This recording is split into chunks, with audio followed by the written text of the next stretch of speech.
ধরেন আপনি একজন ফুটবলার এবং আপনি একটি ন্যাশনাল টিমেও চান্স পেয়ে গেলেন। এখন সেই টিমে আপনার ছোটবেলার কোনো বন্ধু থাকার চান্স কত শতাংশ? Welcome to day 2 of 48 series, যেখানে আমি এবং আমার নেক্সট মিনিট দল কথা বলবো 48টি দেশ এবং 48টি গল্প নিয়ে। চলেন বিশ্বকাপের গল্প বলি। ইন্ট্রো দেখে এবার ভাববেন না আমি এখন ফিনান্সের আদর্শ উৎপত্তি করতে পারবো। তবে আপনি যদি কাতার ন্যাশনাল টিমের একজন ফুটবলার হয়ে থাকেন, তবে আপনার জাতীয় দলে আপনার ছোটবেলার কোনো বন্ধু থাকার সম্ভাবনা 70%। চলেন এক্সপ্লেন করি।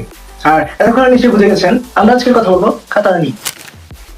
2004 সালে কাতারের ফুটবলকে বিশ্বমানের করে তোলার জন্য কাতার শুরু করে অ্যাসপায়ার ফুটবল একাডেমি, যা দোহায় অবস্থিত। তরুণদের বিশ্বমানের অ্যাথলেট হিসেবে গড়ে তোলার পাশাপাশি পূর্ণাঙ্গ মাধ্যমিক শিক্ষা দেওয়ার জন্য তৈরি হয় এই প্রতিষ্ঠানটি।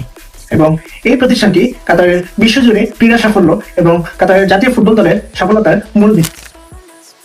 কাতার 2022 বিশ্বকাপে খুব ভালো পারফরমেন্স না করলেও কাতার বর্তমানে এএফসি এশিয়ান কাপের বর্তমান পরাশক্তি, যারা 2019 এবং 2023 দুই আসরেই শিরোপা ঘরে নিয়েছে।